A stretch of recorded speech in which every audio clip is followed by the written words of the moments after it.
We have Mr. Gaurav Bhushan, who is the co-CEO of Ennismore, here to give us an insight into innovative hospitality.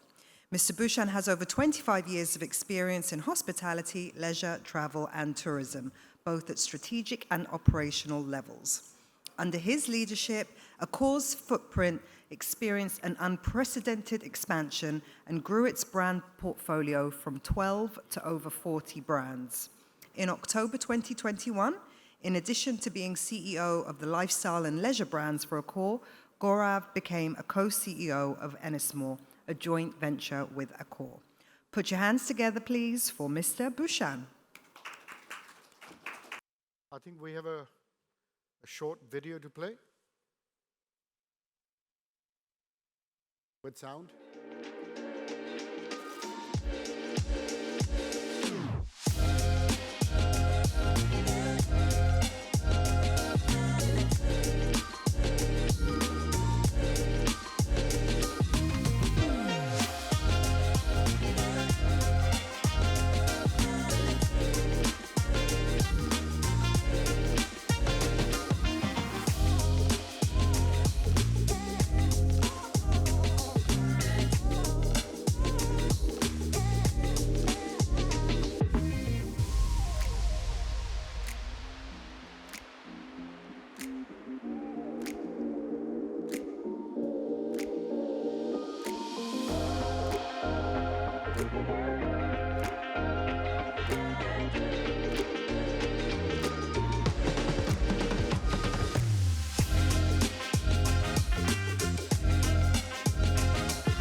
All right. I'll try and get through a quick presentation as fast as I can. And then if anyone's got any questions, very happy to answer it. We're a pretty small, cozy group, so we'll try and make this a bit interactive if we can. Can I? Okay, great. So just a few words about Ennismore. Ennismore was actually started by my partner as a small boutique lifestyle hospitality business in London. So my partner's name is Sharon Pasricha, and we came together, Sharon and Accor, put together this global lifestyle hospitality company in 2021, and we both became co-CEOs trying to run this business together. And the foundation of this business is all about focusing on brands with authenticity and purpose. And so our brands have people behind them. Our brands are built by entrepreneurs. They were not built in a boardroom somewhere in London or Paris or New York. The brands have been built by people who had a vision, who had a purpose. And the whole point of Ennismore is to give a platform to these visionaries, these creative people, and help them scale their brands globally. So Ennismore is a little bit different from a traditional hotel management company. We're more a 360-degree lifestyle hospitality platform.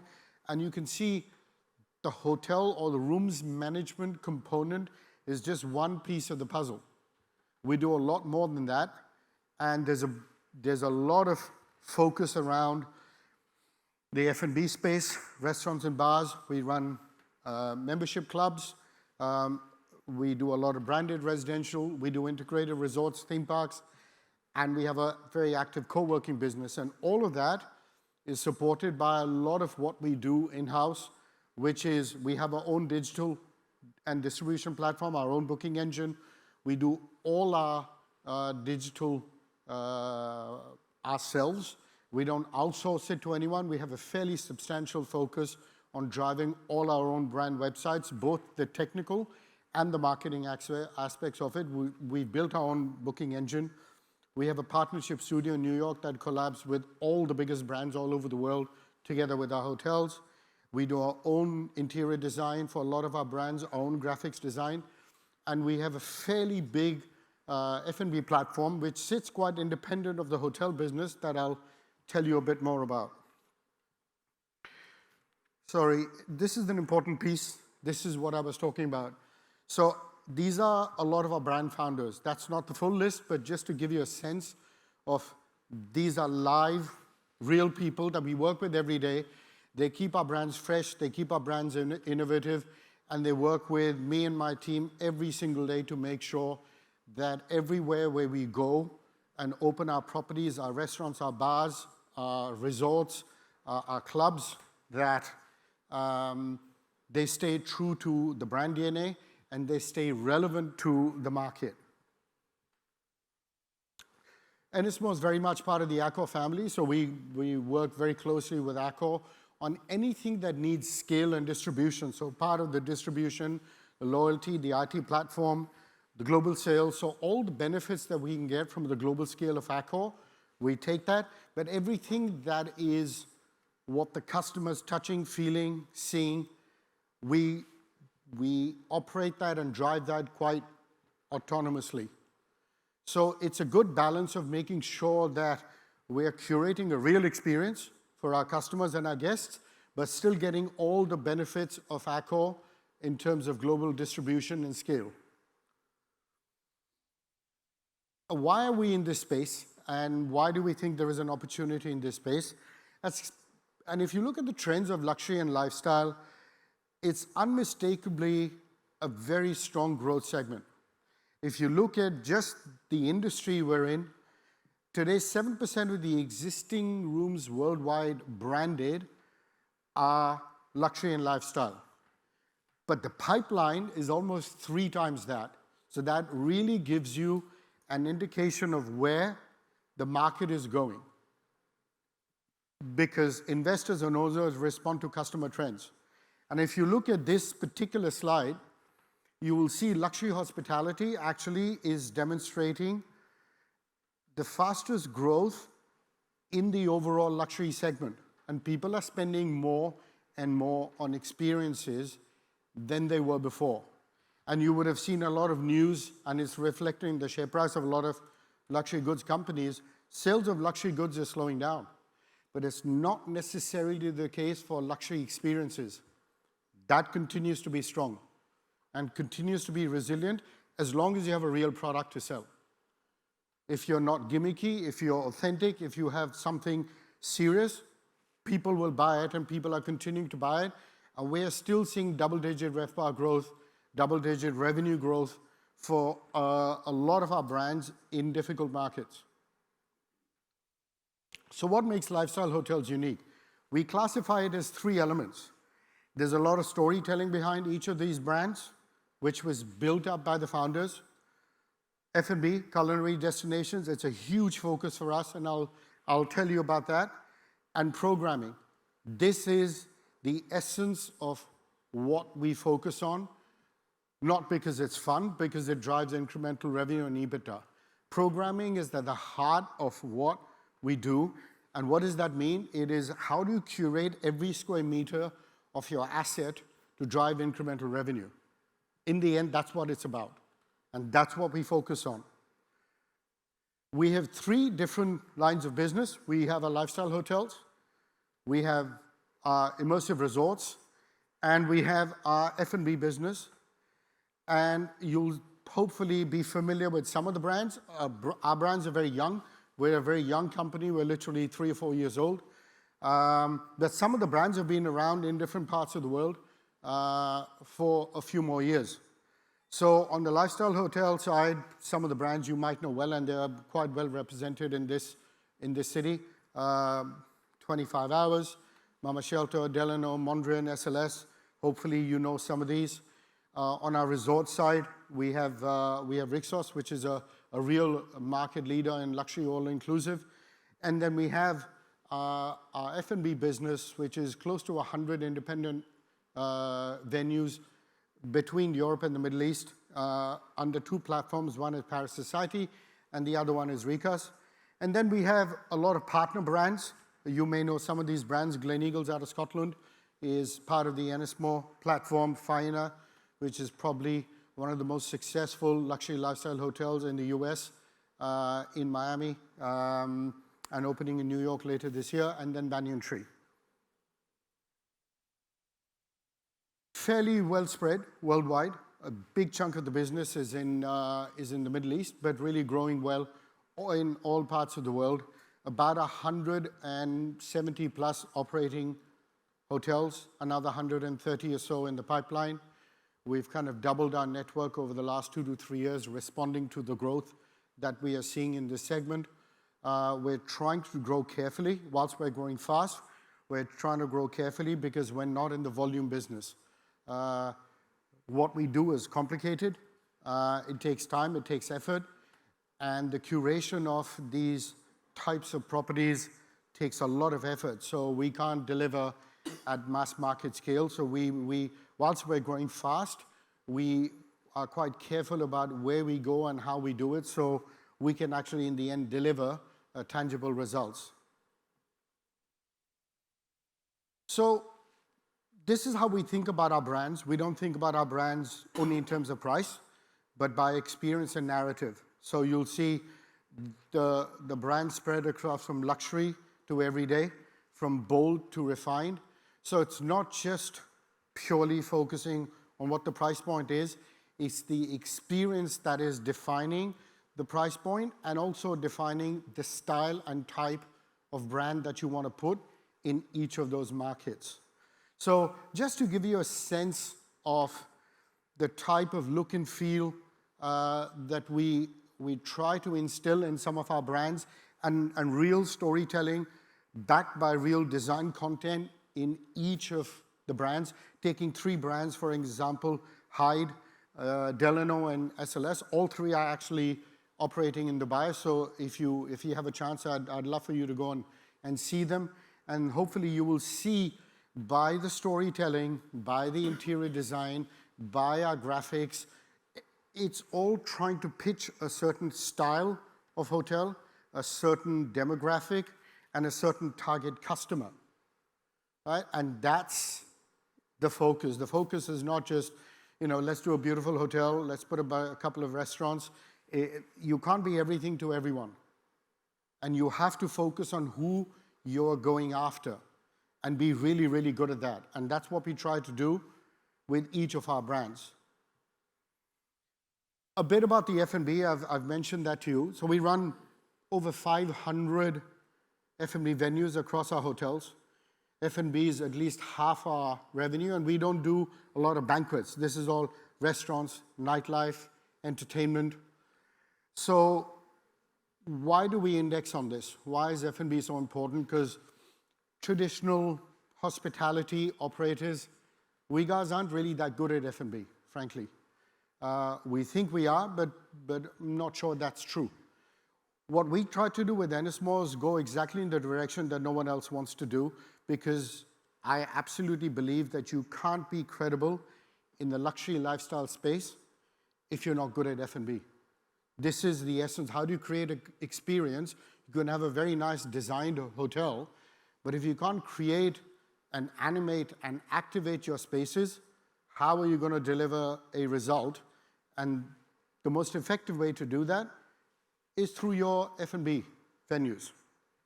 So we focus a lot on F&B.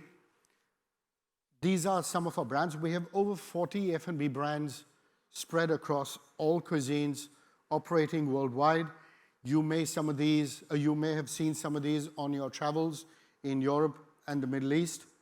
We have 2 big platforms, like I said, Paris Society based out of Paris and Ricas based out of Dubai. Both have brand founders and real people behind them who work with us every day to drive and curate these brands and operate these businesses. We take a slightly different approach to F&B. In fact, our F&B brands work very closely with a lot of our peers, a lot of our competitors, because we look at our F&B brands as independent living brands that not just go into our hotels, but we work closely with a lot of these global hospitality groups very actively on a completely independent basis. So the team that's running the F&B treats it as a very independent business, and a big part of our F&B pipeline comes from working with a lot of our peers in the business. We have, I mentioned in the donut that I presented right at the beginning, showing the Ennismore ecosystem. We have Paris Society Consulting, PSC, which is a focused F&B studio, and all they do is concept design programming for owners, for our peers, for Ennismore brands. But it is very much a standalone, focused organization, a global organization that really tries to make sure that the programming we do for our F&B resonates with the market we're in and the brand that we are operating from a hotel perspective. So what does that all mean in terms of numbers? Because great design, great F&B, in the end, it has to mean something. So I just wanted to put up a few case studies, if I may, just to show how well-executed lifestyle hotels tend to drive a better financial result. And this is an example of Hoxton in London compared to a classic hotel, which is in its comp set, almost identical in terms of the box that they operate. But you can see with the same box, the same GFA, the financial results can be quite different if you get the programming right. Right? So you can see the outsized performance in F&B has a big impact on the TRevPAR, the total revenue per available room, which is a big benchmark for us, because in our industry, we tend to focus on RevPAR, but because of how we operate, we really index much more on TRevPAR than RevPAR. Because in the end, it's about driving revenue from the entire box, not just the rooms business.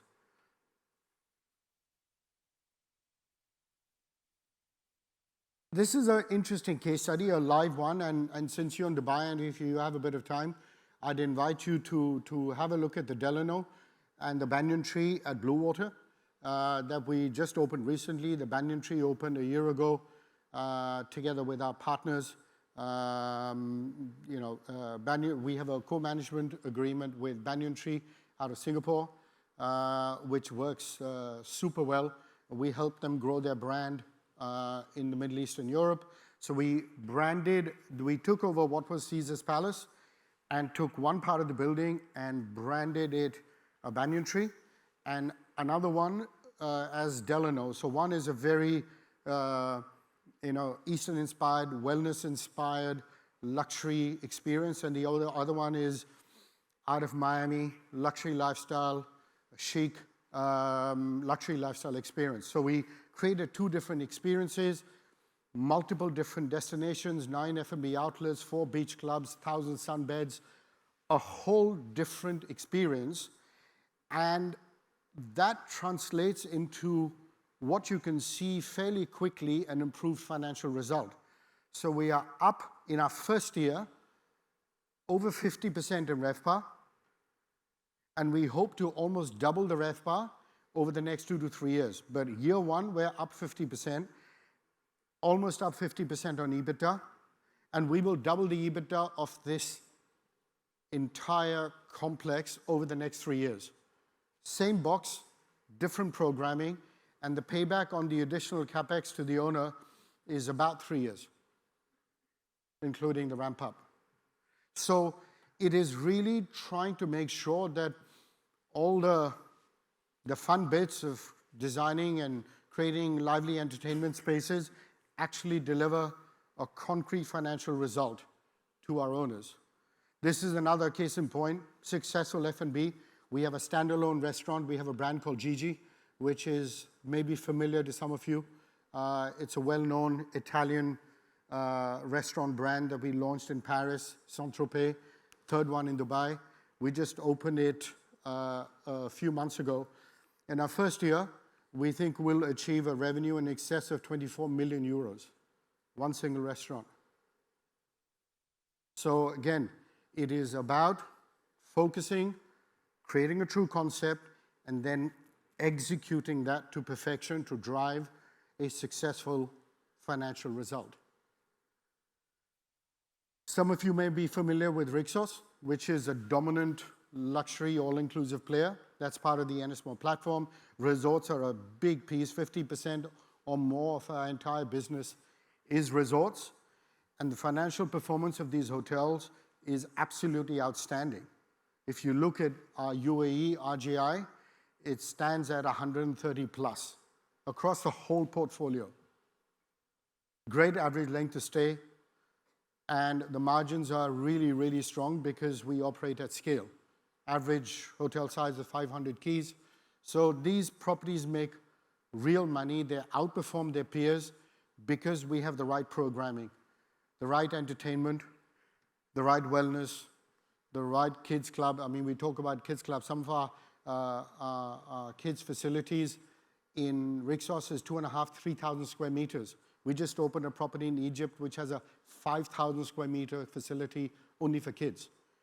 But we get rates that are 2x, 3x of our competitors because people are willing to pay for that experience. So we found over a period of time that if you really focus on design, content, programming, you will get the right financial result. That's an example. Branded residential is a huge piece of the puzzle for us. About 30% of our entire business is driven by branded residential in the hospitality side. And this is an example of a project that we just did under our 25 Hours brand in Dubai. We launched this project a few months ago, and it's sold out extremely well. We sold $1.3 billion worth of branded real estate in a single year last year, and most of it sold within 3-4 weeks up to 8-9 months. That's kind of but most of the buildings are selling out. Why is this interesting for us? Because we treat our residential developments like proper hospitality projects. We focus on the design. We focus on the programming. We'll put all the amenities, all the facilities, we'll operate them. And people are paying for that. People are paying for a unique experience. They want to live in their homes like they live in a hospitality hotel environment. That's the trend, and that's where it's moving. So just to conclude, we firmly believe the market is moving towards an experience-driven hospitality culture rather than a functional hospitality culture. And that's the space that we are trying to fill. The leisure segment, as I mentioned, is absolutely the fastest growing segment in the business. We all know about the emerging middle class, but really you see it. People have more spending power and they want to spend on experiences. And so if you give them an authentic experience, you're going to get the result, right? But in the end, our focus is obviously creating great destinations, but at the end result is trying our best to achieve a high ROI for our owners. That's the business we're in. Thank you very much. And I'm very happy to answer any questions if you do have any questions at all.